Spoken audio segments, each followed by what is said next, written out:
Hi everyone. Now I'm going to walk you through on my journey to Thailand, like how I started and how I planned, and then what are the places we have been to, and how we came back. So, like I would take you through flight journeys, hotel bookings, local sightseeings, foods we tried hardly, and back to our place. So I stay in Delhi, India, and we started our journey from Delhi to Thailand and back to Delhi. The plan happened, like it was there for quite some time, but not a decision. But the decision happened like unexpectedly when I was traveling for a trip to Shimla in India.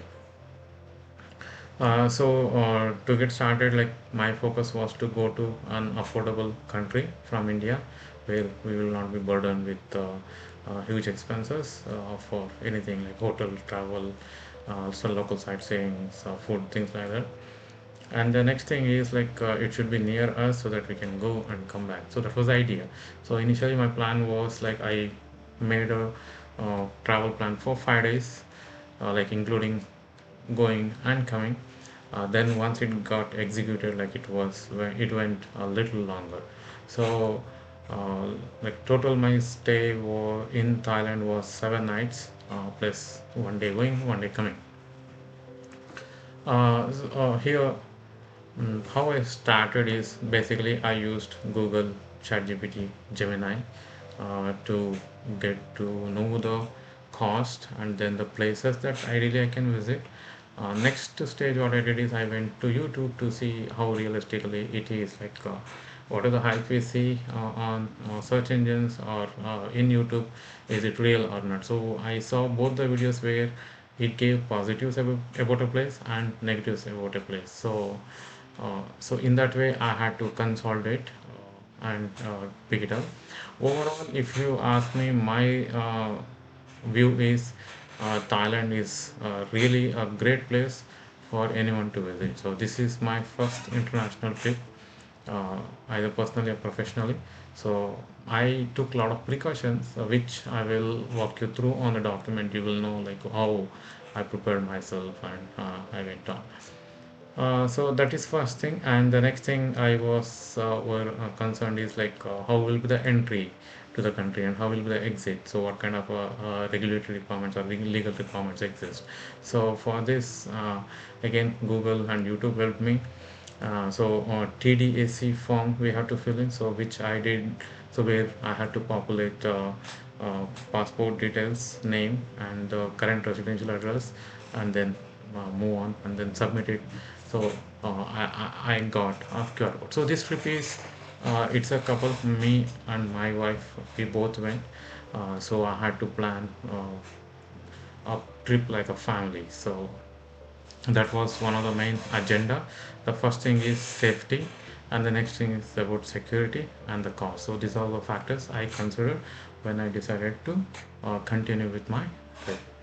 And yeah, I told you like Google, ChatGPT, and Copilot helped me out in that.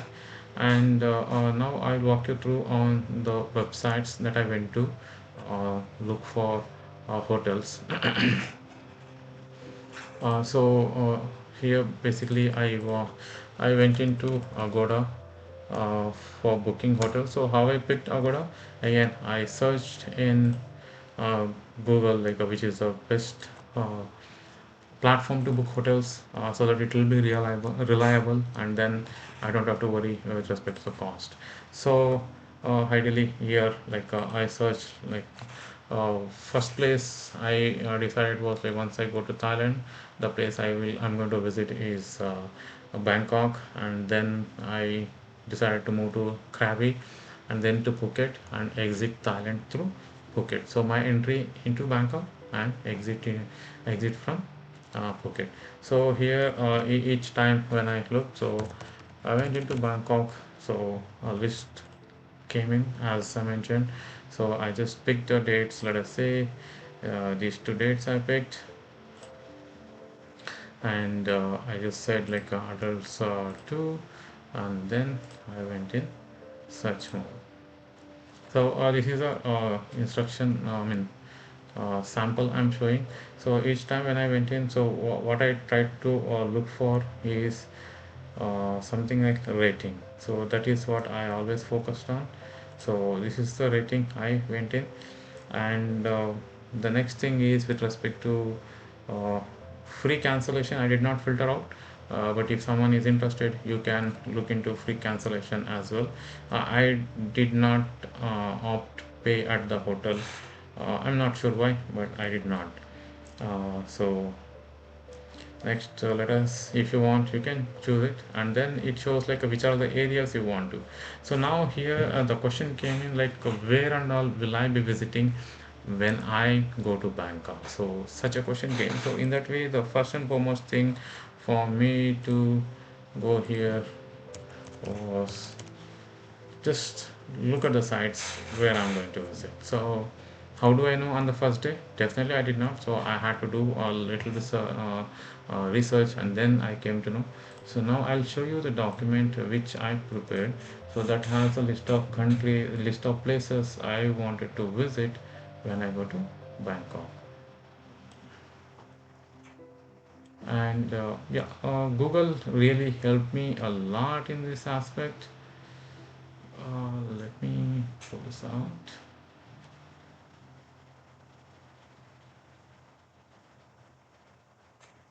Yeah. So in this document, I have a list of the places I'm going to visit. So let us say in Bangkok, I thought of going to Waterun. Again, Google and YouTube helped me out. And then Grand Palace, Wat Phra, Chatapon, I'm not sure how to pronounce, and Iconium. I thought of going to the mall, but it did not happen. So based on these places, I just looked into the map. So when I looked into the map, like all these places, like Watarun was here, Watarun, and then Temple of Emerald Buddha, Grand Palace, and Wat Phra, Chatupan. So here, like this is the place. So then I thought, like, okay, if I'm going to visit these places, so I'll have to stay within this circle. So at the time, the metro line was here, so it was, I would say, a comfort for me. And again, Iconisium is right here, so I thought like if I stay here, so I can go to Iconisium somewhere in the evening, spend time there or any time of the day. And then I also thought like I'll go to Chinatown as well. So all these places were located like nearby in geographic way, but when you decide to move around uh, in the camps, yeah, it is quite affordable, but still you can take metros if at all it works out. But for local commute, I did not take metros. Yeah. So this is how I picked the location, and based on this, I just went to what should be my location. So I did not select Sukhumvit and any of the places. So based on the whatever the location I showed you, so I decided to stay in the hotel. So the hotel name I will not reveal. I'm not sure why, but only concern is like I should not get any complaints from anyone or any defamation sorts or anything like that. But however, I would like to say like my stay in Thailand was really, I would say, very good. The last day was excellent. I flew from Delhi to Bangkok. So the first my entry I took into Suvarnabhumi airport through that to Thailand. So once we reached here, so I took a flight, Air India flight. I'll just show you the tickets if everything is blocked. Yeah, in this document, if you see, I have planned like this is the 14th to 22nd March. I was 14th, I entered Thailand. 21st March, I exited, but 22nd, I said like the day I reach back to my place. 14th, I started from India. 22nd, I came back to India. So these are all some emergency contact numbers I pulled from the internet, and I kept it. And also I looked into certain websites, and then I put into that. And these are India emergency numbers. I kept it. I'm not sure why, but I thought it will be safety. it'll be for safety. And Indian embassy contact, I took it, and even I saw the location on Google Maps, and I saw a few reviews, and I also saw Indian embassy visited Indian embassy website in Thailand, and then like okay, I was quite happy, like things are there. And then personal emergency contacts, I just listed my number and my wife's number here. Family, like all emergency contacts I added here. Then travel details, so here in travel details, if you see, these are all the TDAC uh, uh, barcodes that I received, and my wife, we both received.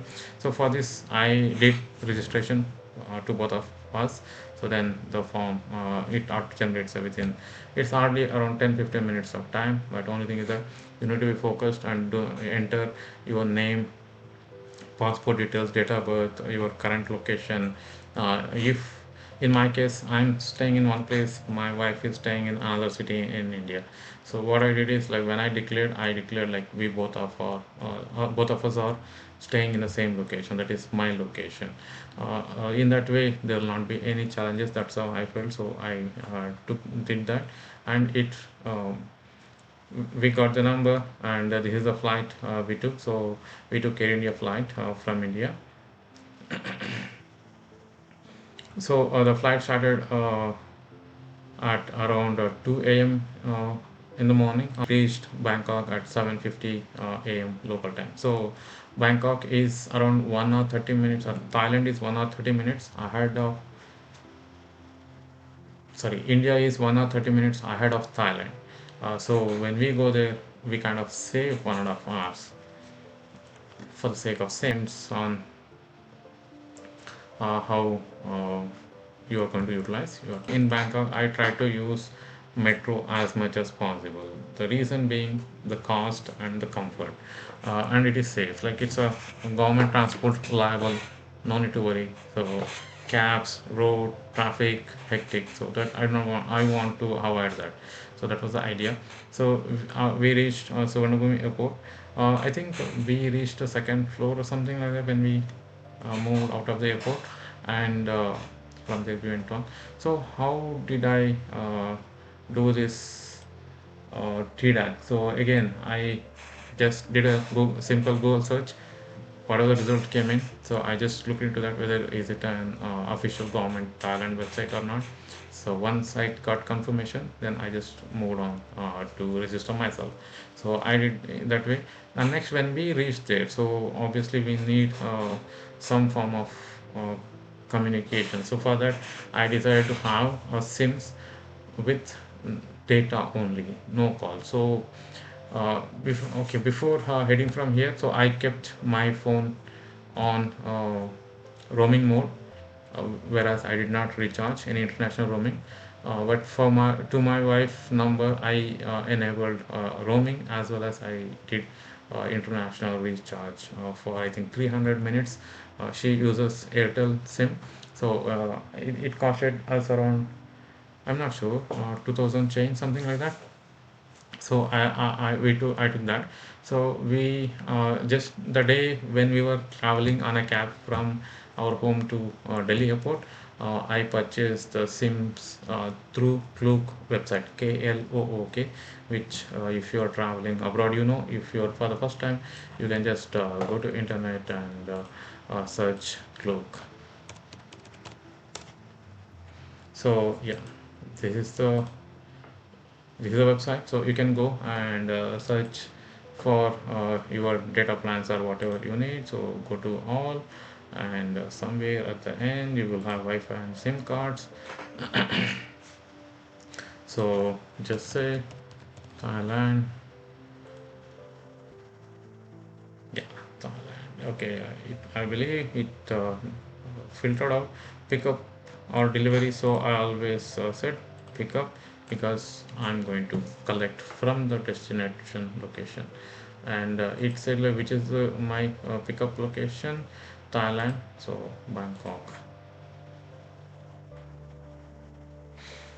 So then it had address locations, like let me see if it shows here where to pick up. So the same. Okay, so whenever if any, I mean, if you are traveling from any country, doesn't matter.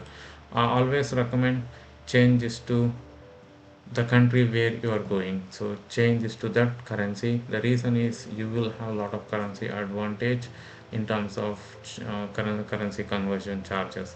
So initially when I booked my flight tickets and hotel tickets, this is something I did not know, and I ended up booking. So overall, I would say I lost around uh, in currency conversion alone around 2000 rupees, Indian rupees. So I changed this to Thai baht. So Thai baht is Thailand's official currency. So here it says 238 Thai baht. I'm not sure what is the plan here, and club counter unlimited 4G portable Wi-Fi for Thailand. So we are not taking the Wi-Fi. So I think true 5G and DTAC are the true one. I mean, two major networks, and there is another network as well, which I'm not sure. I think this is the one I took. So when you go to see details, so you will find all kinds of service details. So what exactly you're looking for. So where are you going to pick up from? So location is Bangkok, and pickup location, I mean city is Bangkok. Pickup location where you want to pick it up from. So it says like data counter, uh, Bangkok Suvarnabhumi Airport, and data counter at Dan Myong Airport. So Bangkok has two international airports. So one is Suvarnabhumi Airport. The other one is right here, Dan Myong International Airport. So both of them handle international crowd, but most of the international crowd getting in and out of Bangkok is through Suvarnabhumi Airport. That's what I believe. Whereas Dan Myong Airport handles majorly uh, within the country travel, like domestic. And coming to here, so I decided to pick it up from Suvarnabhumi Airport. And for how many days? So considering my day of travel, 14th March to 22nd March, uh, 14th March to 21st March. So these are days I wanted to stay. It's around 8 days, so I decided to go with 10 days plan. So for 10 days plan, I had a 50 GB data available, and it is data only SIM. So I took two SIMs. So it says 476 Thai baht. So if you are buying something like this, 1 2 3 5, so you can go ahead with this. So why I took two SIMs? Because both of us use phones, both of us make some calls, video calls or something like that, and then we needed that. So this has one advantage, like social network apps do not the data consumption in social network apps is not considered as part of data usage. That detail is somewhere here. So once you get to know, you will know. So WhatsApp is one of them, since most of us use WhatsApp widely. So that is there. And then I believe even WeChat is there. I don't know. I don't see it here. But yes, the option comes up, and then go ahead. So by the this is how you buy the SIM. And now I will go back to hotels. So I showed you the way I picked the city, I picked the dates, and yes, this is like number of travelers or guests, and then the ratings. Ideally, my recommendation would be, whenever you are booking any hotel, go with 8 and above. When I spoke to my brother, so he has a very good experience traveling Europe and some parts of US. His recommendation is always go 8.8 or 9 and above. So that's what he always recommend. But the hotels that I booked in, like 8 and above, so I booked only, then I talked to him. So in that way, I had a little backlog, but still, the hotels I booked, as I mentioned, they were like uh, first two hotels were good, but the last hotel I stayed in Phuket was, I would say, excellent. It was kind of a five-star hotel. So this is how I selected hotels I booked, and then I showed you how I did my how I purchased my SIM. Then I will walk you through on TDAC. So TDAC, you have to TDAC Thailand. You have to fill only I would say I think 72 hours it says before your travel. So like 1 or 2 days before, 2 days before, I would recommend. So if you see here, it's a travel smart, travel fast. So this website. So I'm not sure about this website. So since it's not a government, I'll not even go there. And whereas when I say here, it says like a Thailand Digital Arrival Card, TDAC immigration.go.th. So my basic understanding is when a website like this exists, that is usually a official website. So if you still have a question, you can go back and verify yourself. So then I just look into Embassy of India in Thailand as well. So even this website list what is the official website. So even Google search, if you're not confident, go to embassy of your country staying in your in Thailand and go to that web page. From there you just go ahead, click the link. So now I click this link through Embassy of India. So this is the link that came, and this is the link that came through Google search. So let us see if both of them matches. Okay, at least when I say tdac.immigration.go.th arrival card home. So the website in both the cases is same. Since I'm a citizen of India, I rely on data that is given by the government of India, especially when I'm traveling. Embassy of India is my sole guide. I would say the first and foremost reliable guide. So here, like you can do two things. One is apply for arrival card, and then update arrival card. So in arrival card, usually once you apply for arrival card, only then you will have an option to update that arrival card. Here the catch is your name, date of birth, your passport details cannot be updated. Once they are submitted in arrival card, you cannot do update on those aspects. Maybe you can update on dates, aspects like that, but I don't think you can. If someone wants to give a trial, you can, but I do not recommend. So I say do it for the first time, clear. So don't do it any through any websites or anything like that. So when I did just I would say 10th of March, 9th of March, I'm not sure when I did, it was completely free of charge, no expense or no charges at all. So it is free. I would say uh, it is a visa free country for Thailand in simple terms for Indian citizens of India. So fill in these details. You will see two, three stages. It is going to page one, two. I think by the end you reach page three, your barcode will be created as I had shown you in my document. So this is a travel booklet I just created. And I took a printout of two copies printout of this document. So this has all my contact details, uh, and not the passport details. It has my flight tickets, it has my hotel tickets, it has my daily itinerary, like where I'm going to travel, how I'm going to travel, everything, everything I have here. So even if someone in immigration, if someone questions like where you guys are traveling, how many days, where are you traveling, when you're returning. So I thought like I can just show this. They will accept it. So that was the idea. So I looked into a lot of websites before. I'll not say which websites.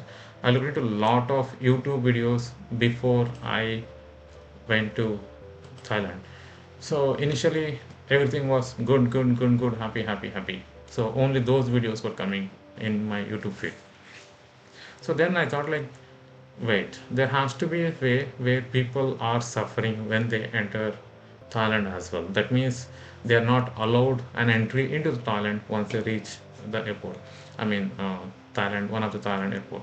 So I decided to look that aspect as well, like what are the cases where individuals are denied entry or a group of individuals are denied entry. So most of these cases I noticed like most of the individuals who were denied entry were either YouTube video bloggers, YouTubers, or people who are solo travelers,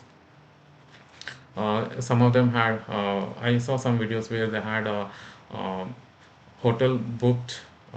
They have been traveling from Thailand out into another country, but they have not booked the tickets.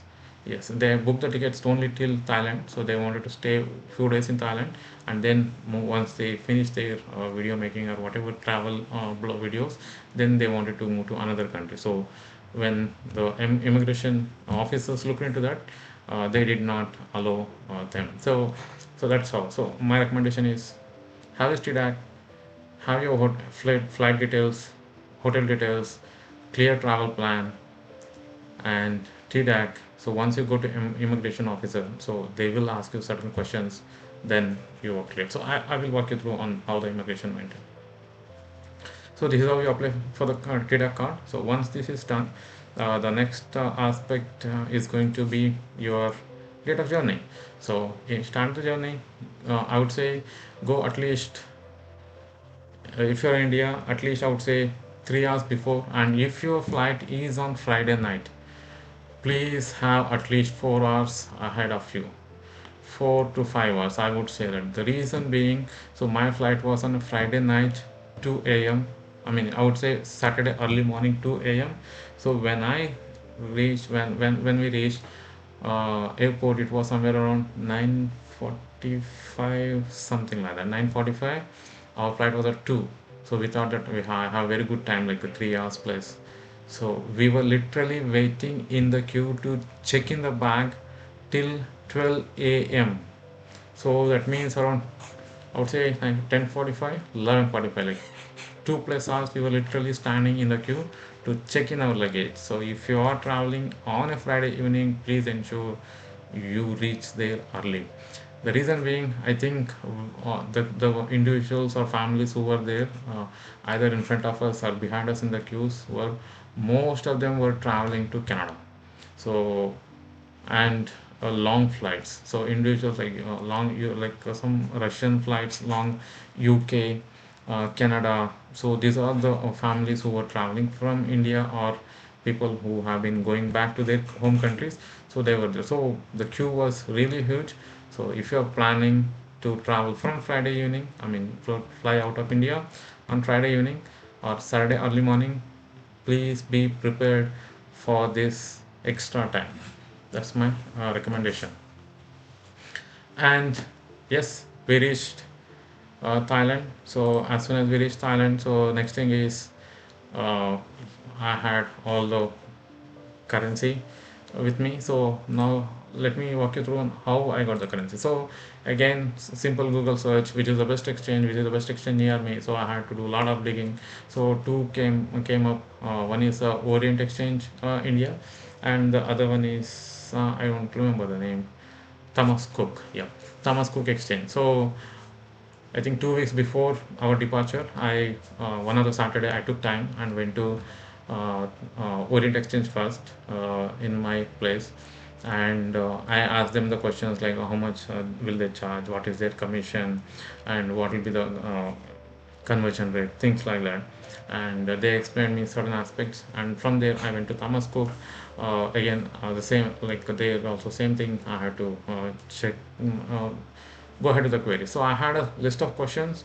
So I was like, if you see here, the document is created on 28th of February. So I would say, when I say 2 weeks before, yeah, 14th was our travel. So 20th I went. So when I went to one of the first exchange, so I kind of asked them like, I don't know anything.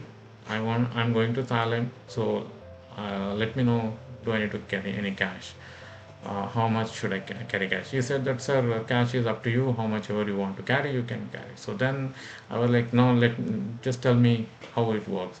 So then he just threw me like, this is what he said, like, they will be issuing 1,000 denomination notes, and 50 rupees per conversion, and 0.18% GST, whatever the currency they gave us, so they can take back 25% of that currency at the same rate they sold us the currency. Remaining will be on the day of return. So I mean, whatever we give it back, like I took the currency, went to Thailand, everything finished, came back. So what are the remaining currency I have?